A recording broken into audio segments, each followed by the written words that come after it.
Singer Sabesh வந்து காலமானாங்க October 23, 2025 அன்று. அவருடைய பாடல்கள் வரிசையில் பார்த்திங்கன்னா நல்லா எல்லாமே வந்து இந்த டப்பாங்குத்து கானா பாட்டு தான் வந்து ரொம்ப ஃபேமஸாக 1980s இருந்துச்சு. நிறைய பாட்டு வந்து நம்மளுக்கு தெரிஞ்ச பாட்டாக தான் இருக்கும். பட் இவர் தான் பாடியிருக்காரான்னு வந்து இப்போ தான் நம்மளுக்கு தெரிஞ்சுது. அவரை பற்றின பயோகிராஃபி தான் வந்து இந்த பதிவில் பார்க்க போகிறோம். வாங்க வீடியோக்குள்ளே போகலாம். தமிழ்நாட்டில் உள்ள சென்னையை சேர்ந்த இவர்கள் உடன் பிறந்த இரட்டை சகோதரர்கள் ஆவர். இவர் இசையமைப்பாளர் தேவாவின் தம்பிகள் ஆவர். இருவரும் உதவி இசையமைப்பாளராக பணியாற்றி உள்ளனர். இவர்கள் இருவரும் இணைந்து பொக்கிஷம், மிளகா, இம்சையரசன், 23ஆம் புலிகேசி, கோரிப்பாளையம் போன்ற தமிழ் திரைப்படங்களுக்கு இசையமைத்துள்ளனர். இவர்கள் வந்து இரட்டை பிறவிகள். சபேஷ், முரளி ஆகிய இருவரும் இரட்டை இசையமைப்பாளராக இருந்தவர். இவர்கள் பின்னணி பாடல்களும் பாடியுள்ளார்.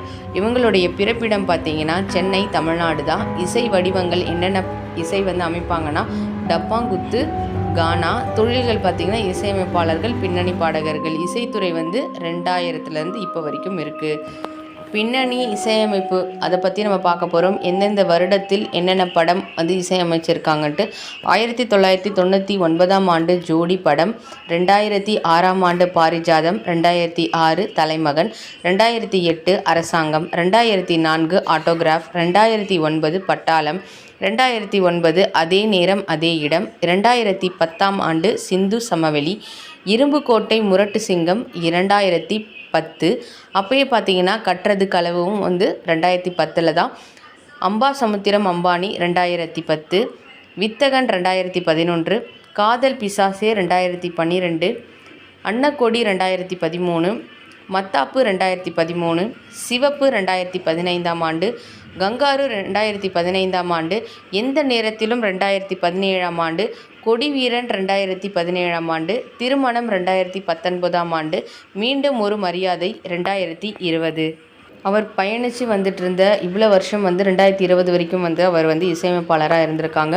அவருக்கு வந்த நோய் பார்த்திங்கன்னா நீண்ட கால நோய் அப்படின்னு வந்து சொல்கிறாங்க. அதனால் சபேஷ் 2025ஆம் ஆண்டு அக்டோபர் மாதம் 23ஆம் தேதி வந்து மூச்சு திணறல் காரணமாக ஏற்பட்டு அவர் வந்து உயிர் இழந்திருக்காரு.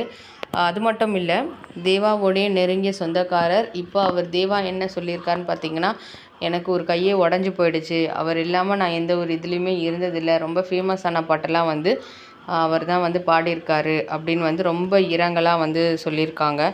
நல்ல ஒரு மியூசிக் டைரக்டர். அதே மாதிரி நிறைய பாட்டு பாடியிருக்காங்க. அதில் 2 பாட்டு மட்டும் நான் சொல்கிறேன். என்னென்னு பார்த்தீங்கன்னா, காத்தடிக்குது காத்தடிக்குது ஃபேமஸான பிரபு தேவாவுடைய சாங்ஸ் இருக்குல்ல, அவர் டான்ஸ் பண்ணது, அதுவும் இவர் தான் வந்து பாடியிருக்காரு.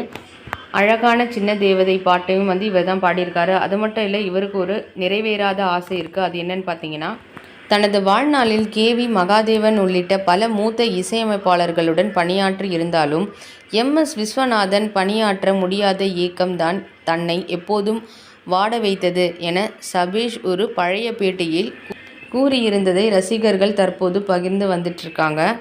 வேறொரு இன்ட்ரெஸ்டிங்கான பயோகிராஃபியோட நான் நெக்ஸ்ட் வீடியோவில் வந்து மீட் பண்ணுறேன். அது வரைக்கும் நன்றி, வணக்கம். இப்போ தான் நம்ம ஃபர்ஸ்ட் டைமாக நம்ம சேனலை சப்ஸ்கிரைப் பண்ணுறீங்கன்னா சப்ஸ்கிரைப் பண்ணிக்கோங்க. பக்கத்தில் இருக்க ஆல் ஆப்ஷன்ஸ் பட்டனை கிளிக் பண்ணிக்கோங்க. அப்போ தான் நான் போடுற வீடியோஸ் எல்லாம் உங்களுக்கு நோட்டிஃபிகேஷன் வரும். தேங்க்ஸ் ஃபார் வாட்சிங். நெக்ஸ்ட் வீடியோவில் பார்க்கலாம். பாய்.